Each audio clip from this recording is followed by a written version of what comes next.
when I was getting married then, I was already a pastor. I got born again as a teenager. I've been in ministry since I was a teenager. I became a pastor at the age of 21. And when I was getting married, because I was a Christian, my heart is pure, I'm doing everything right, I just believed that everybody was like me. So when you tell me something, I just believe you. But I didn't know that is what they call being naive. Because when you are not experienced, you take everybody at their word, you think that everybody is like you, and then you become a victim and a pawn in the hand of manipulators. So when I got into the relationship that I was in then, I was honest. This is who I am. Oh, this is my job. We are only 200 people. I don't earn salary. I'm just selling book, doing this, a little. Oh, no, money doesn't matter. I love it the way you are. I love it the way you are. It doesn't matter. And I fell for the trap. Because I just thought that, okay, well, we'll make money. It's not a problem. But I didn't realize that I love it the way you are does not mean I want you to remain the way you are. I love it the way you are is a statement of faith. I love it the way you are, but it doesn't mean I want you to remain that way. Every woman, consciously or unconsciously, has a time frame in their subconscious mind of when things will change. But it differs from woman to woman. So when the woman is coming and say, the way this guy they go now, I think say, if I suffer with her within 2-3 years, if I blow. Some people will say 5 years. So when that time expires in their, so I'm suffering for 3 years. 3 years, nothing they show. 5 years, they will now shift. So because they have that, so when you mean now so good a day, you mean I'm going to just be like this all my life? Then depending on which age they are in again, if midlife crisis enter, plus all this comparison, na double wala. So what I was saying was that if I had the opportunity to do it again, I will not believe in that. To say, I love you the way you are, because I now got in there to realize that there's no romance without finance.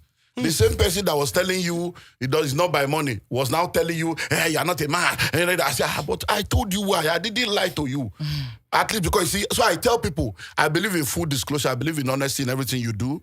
It will help you to quickly identify whether you are in the right place or in the wrong. So if I let you know as my woman that, look, I earn 500 every month. This is my paycheck. This is my account number. This is my PIN number. If you are asking for something of 800,000, you are not a wife. You are a knife. Because you already know what I can afford. But if I didn't tell you and you are assuming, because women and children always assume that their man and their parents are richer than they are. Children will think that my father is powerful. My father is, because they are children. They are looking from that perspective. A woman will believe that, this man, he must have something somewhere. But when you open everything, this is my account number, this is my pay slip, then you will now know that, she will take you the way. Because many times people think women are after money. Women are not after money.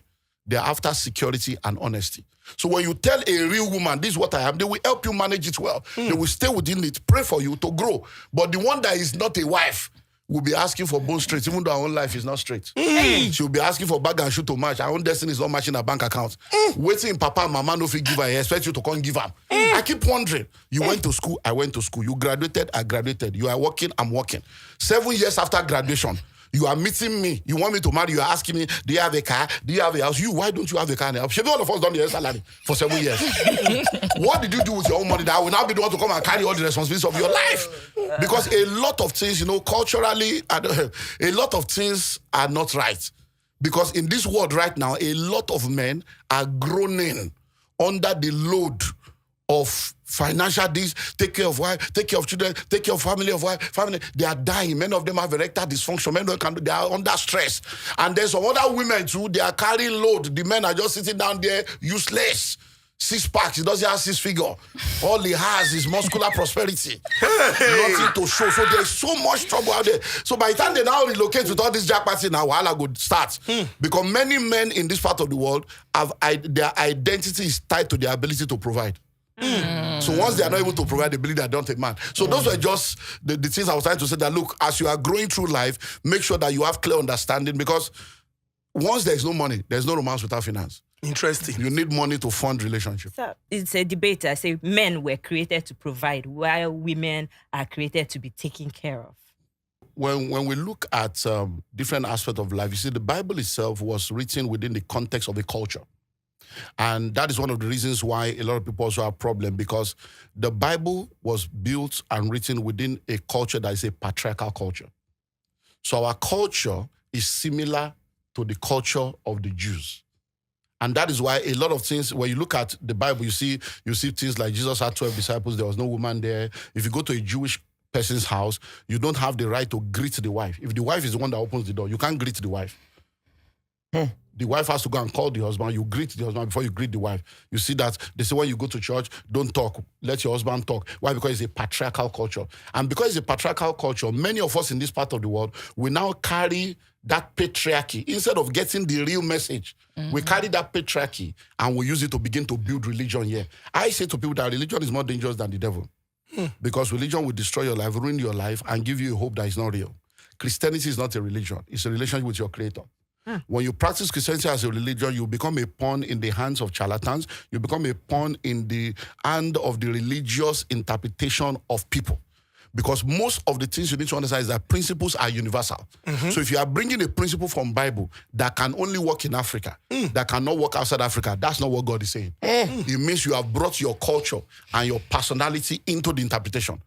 Because, for instance, now, when we say, wife, submit, husband, love your wife, read the Bible. It says submitting yourself one to another. It says, wife, submit to your own husband. It didn't say women should submit to men. Wife, submit to your own husband. So if you are not yet married, it doesn't mean that men are better than you. Men and women are of equal value before the eyes of God. But when you enter into marriage, they have diverse function. So in marriage, you submit to your husband, not to a man. It's by functionality. It's like going to an office. This is the CEO. It's not because the CEO is more intelligent. It's not because he's older than you. It's a position. The status. It's a status. So you go in. So that does not now mean that the man should not submit to you when you have superior argument. So that's why I say submitting yourself one to another. So if I'm married to a judge now, and we have a discussion in the family, we want to get a house, we want to look at the documents. As the husband, my babe, I better check. Now you be lawyer. Will submit to her. She will look at it legally and say, babe, legally, this is not that we are not doing. Even though you are the one bringing the money. Once she advises you legally, babe, you have to submit to her. So when it comes to this issue, when you look at Bible, in the Bible, there are many things that we cannot carry to bring into our culture. For instance, when you get married, it is expected that for 1 year you should not work. Honeymoon is 1 year. Is that in the Bible? And then you are supposed to take care of the woman, just be there. But all those things are not realistic now. Because the principle there is provide. That's provide. And once you understand that, so when I'm trying to bring it from Bible before I go to history. So when you look at the Bible, the man is expected to be a provider. Why? Because the women were at home.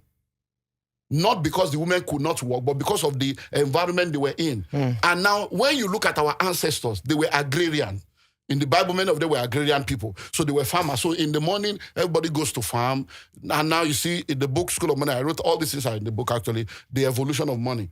How we move from the hunter-gatherer stage to the agrarian change to the industrial revolution, everything, so that people understand. Now, in those days, people had multiple wives. The multiple wives was not because they loved many women. It was an economic principle. Because the more women I have, the more children I can have, the more people I can have to help me on my farm. Because the bigger the farm, the bigger the plan. So many of us grew up where our great-grandfather had 8 wives, 47 children. But you can't do that now to say, my father was a polygamist. You can't do that now. People now, they now think that because the Bible now says man should provide, it now means that women should not provide. It didn't say women should not provide, but what they may be providing may be different. The man may provide money. The woman provides support, provide advice, provide structure, provide system, provide home. Because a man buys a house, it's the woman that makes it a home. Do you understand now? So that's it. Then when you look at before the World War, everybody was working. But when the World War was to happen, they conscripted all the young men to go to battle. And the women were said, you have to stay at home to take care of the family. So all the men went to war. That is when full-time housewife, stay-at-home mom now started. So the men now went to war. By the time they now came back, many of the women were used to staying at home. And they just feel that, well, let me just take care of the children. They accepted that. Some people say, well, you are back now. Me too, I want to go and find expression. They now started going out. They became career people. They became successful. And the men are still thinking you should come and sit down with all your degree. And that is why we are having the clash of the titans between the male and the female gender, just because of all this disparity. So in every relationship, once the two of you come together, two has become one. It doesn't matter who brings the money. I am not a man because I am the provider. I am the man because it is my responsibility. The word husband is house band. Is to keep the place together, to make sure everything is structured, everything is done the way it's supposed to be done. So you are a woman. Because if you look at all those words, male, female. Inside female, there is male. Man, woman. Inside woman, there is man. Because when God created mankind, the male and the female gender was inside mankind. So the creation of Genesis 1 is creation of mankind. Creation of Genesis 2 is creation of male and female. So male and female were now separated. So the man is a man. The woman is a man with a feeling. Feeling man. The woman is a man with a womb. Do you understand now? So you can't look at a woman and think that, no, that's male chauvinism. You are not better than a woman. A woman is not better than you. We have diverse functions. But when people now carry all this feminism thing, they now carry it to the extreme. I am a feminist. What is feminism? Feminism is everybody should be treated equally based on the value they bring. That is feminism. It has nothing to do with relationship. So no matter how successful you are, once you enter the house, you are a wife. In life, we grow. Like I said to people, life is lived forward, but understood backwards. And many of us can be sincere, and yet we are sincerely wrong. And it doesn't change the fact that you are sincere, but you are still wrong. Everything starts and ends with government policies in Nigeria. Everything. The quality of life, how rich or how poor we are in Nigeria, starts and ends with government policies. Whether there will be jobs, whether people will live in good health, it starts and ends with government policies. So if we want to solve the problem of unemployment in Nigeria, government policies. If we want to stop the injustice, corruption, government policies. If we want to go from consumption to production, government policies. I am personally sad when I see people blame the devil for the problems that they have in their lives and then hope that God is the solution when actually government policy is responsible for such problems, and only government policies can solve those problems for them. What are those problems? When people go to church or go to mosque to pray, they pray to God. They pray to God for safety because there's so much insecurity in Nigeria today. They pray to God for a job, for employment, because there's so much joblessness and unemployment. They pray to God for health, because there's so much ill health, so much sickness in Nigeria today. They pray to God for wealth, for money, for riches, because there's so much poverty in Nigeria today. And it saddens me because we blame the devil for the sickness, we blame the devil for the poverty, we blame the devil for unemployment, we blame the devil for everything. Somebody wants to travel from Abuja to the east, Lagos to Abuja. They are afraid to travel by road. So when they have no choice, they cannot buy flight ticket. They have to travel by road. What do? They will say a lot of prayer. They will first of all go and see their spiritual leaders for spiritual blessing. They're praying that, they go and come back safely. They are praying against accident. They are praying against kidnappers and bandits. Is the devil responsible for kidnappers? Is the devil responsible for accident that could be caused by bad roads and bad drivers? Is the devil responsible for joblessness and unemployment? Is the devil responsible for poverty? Everything starts and ends with government policies. The insecurity that we have, government policies, not the devil.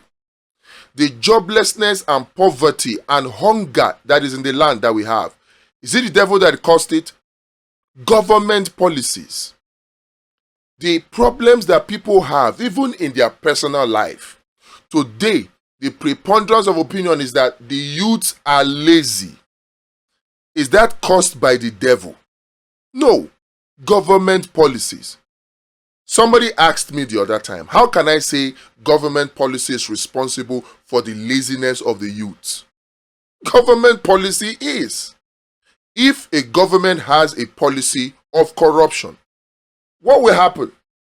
Youths will be corrupt because Donald Trump said it. In societies where bandits are the heroes, children want to become bandits.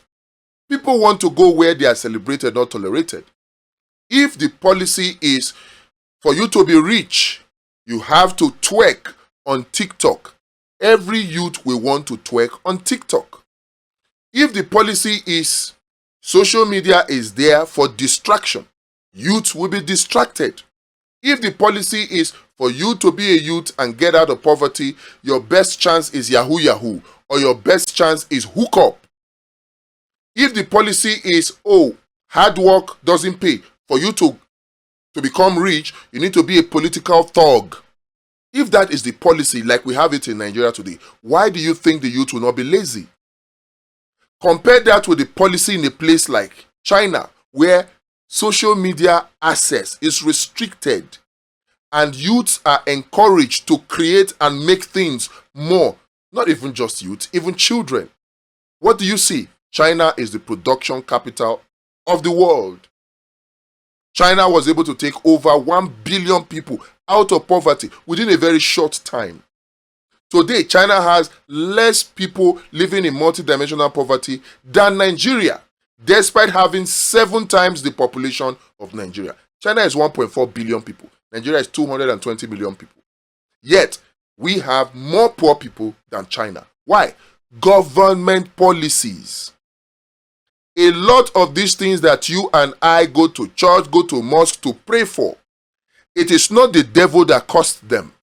Government policies. You have 35-year-old girls, 40-year-old guys that are not married today. They are looking for husband. They are looking for wife. They don't get. And they go to church to pray. And somehow they are made to believe that the devil is responsible for their not being married. Is it really the devil?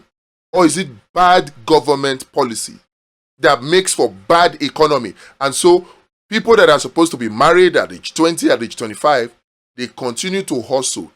You know what they call the rat race. They continue to hustle. They are 40. They have still not made substantial money to get married, to sustain a family.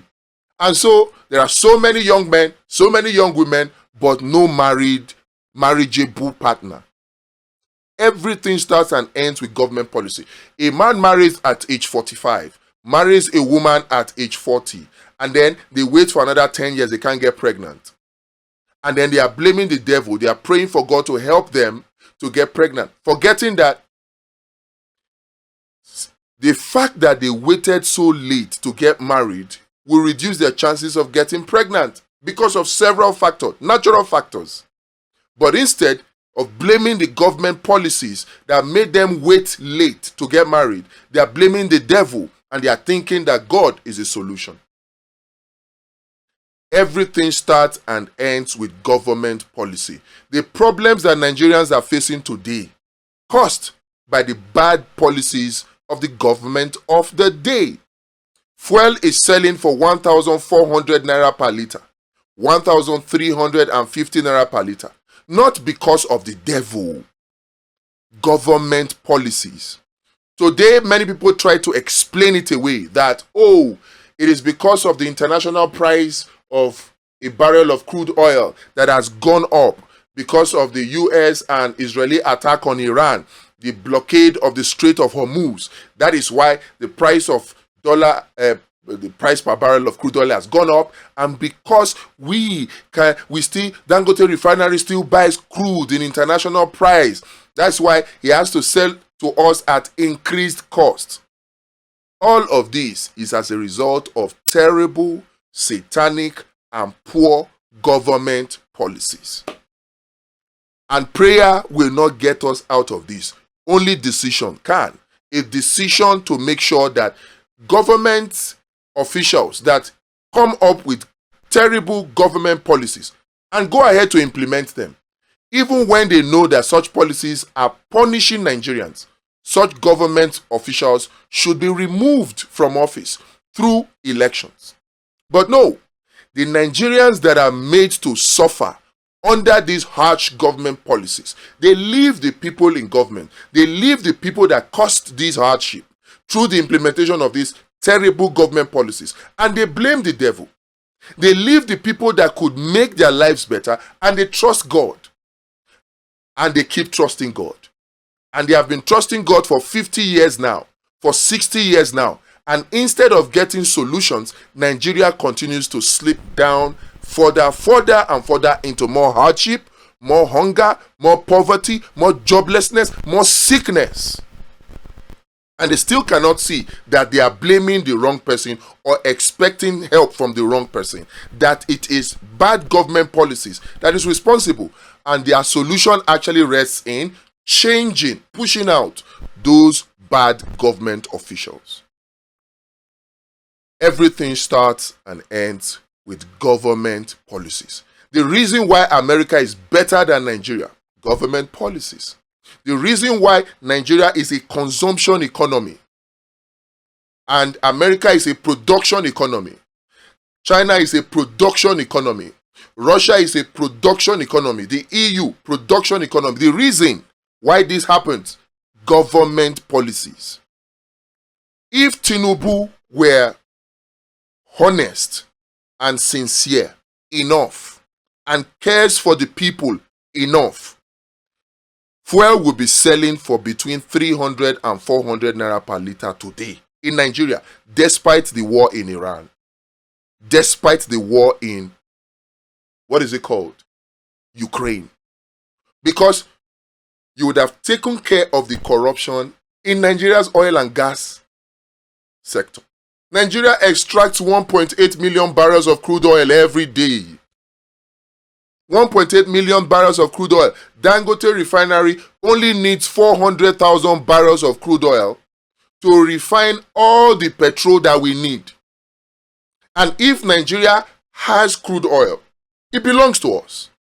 And the Nigerian government, led by Tinubu, puts a policy in place such that you take that 400,000 barrels of crude oil out of the 1.8 million barrels that Nigeria extracts every day and gives it to Dangote refineries on a partnership basis. Dangote refineries doesn't need to pay the Nigerian government through NNPC if the policies are right. And then Dangote refines the petrol, gives petrol back to NNPC. All happening within Nigeria. All happening within Nigeria. You talk of, oh, there's no pipeline to transfer the crude oil to this. Oh, the crude oil is already being used to collect loans in forward sales agreement. All of those happened because of bad government policies. Project Gazelle, Project Eagle, Project this, Project that the NNPC entered into without National Assembly approval are all projects that were designed within the NNPC, hosted outside there in the Bahamas, to take Nigeria's money, put it and hide it there without hitting the Federation account. A government policy, the right government policy, would expose that corruption and prevent it, such that the 272,000 barrels of crude oil that leave Nigeria every day to service Project Gazelle, Project Eagle, those crude oil will be part of 350,000 barrels or 400,000 barrels of crude oil that we will give to Dangote on a daily basis. And he will refine petrol for us free of charge. He will take the other distillates, right, as his payment to recoup his cost. Win-win. Which means that we can take our crude oil, remove 400,000 barrels of crude oil per day from it, sell the remaining 1.4 million barrels of crude oil, take that 400,000 barrels, give it to Dangote in a partnership DSDP oil processing agreement kind of arrangement with Dangote. And even our own NNPC will use their own shipping company to ship. So we don't have to pay any external force in any foreign currency. Our insurance companies will be shored up to handle the stuff because it's within here. And then Nigerians can buy fuel at 300 naira, 400 naira per liter and still be making money from 1.4 million barrels. And what stops us from even going to 2 million barrels, to 2.5 million barrels? Oh, you say OPEC quota. Why should we even remain in OPEC? What is the advantage that Nigeria gets from being part of OPEC? All of this boils down to government policies. The people in government, are they implementing these government policies to make lives better for Nigerians? The answer is under the current Tinubu administration of the APC. The answer is no. So they come up with all manner of stories and propaganda to tell you that, oh, there is a justifiable reason why Nigeria cannot give crude oil to Dangote refinery. You say what? What justify the monies they collected as loan that they are using 272,000 barrels of crude oil every day to pay for the loan? What did they do with that money?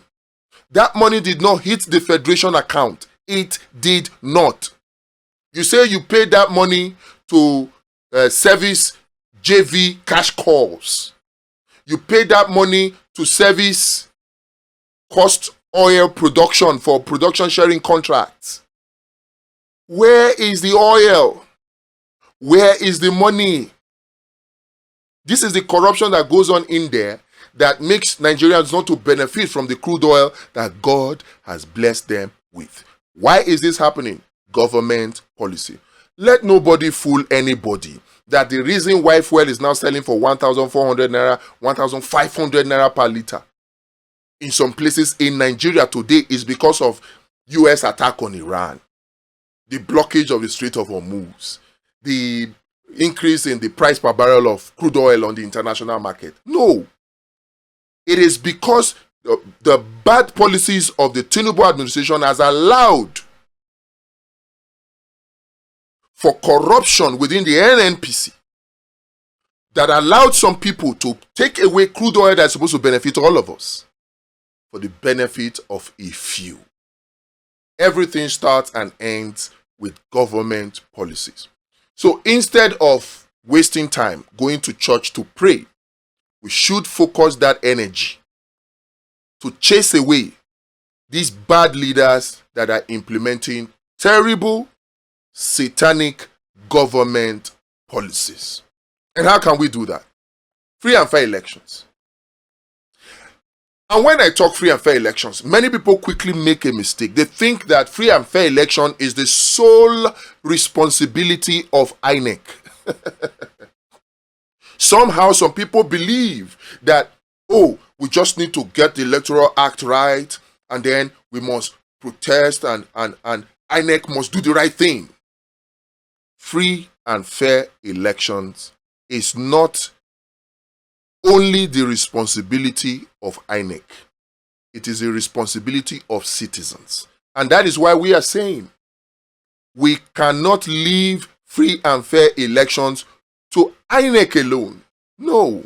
If we do that, we will suffer the glitch of 2023 in a more refined form in 2027. So how can we have free and fair elections? Project Eagles, not the one of the NNPC. In fact, particularly, Vote Watch and PU Marshals. Vote Watch and PU Marshal. If you want to know more about Vote Watch and PU Marshal, click the link in the description of this video. Check out the site. Visit www.votewatch.pro. Sign up as a PU Marshal, and then you will see how Vote Watch together with PU Marshal will make rigging the 2027 election an impossibility. I wouldn't say more than that. We don't need all Nigerians to do it. We just need a few Nigerians that are patriotic.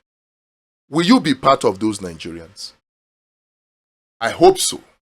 But at the end of the day, you must understand, you must realize that if Nigeria is going to be better, it starts and ends with government policies.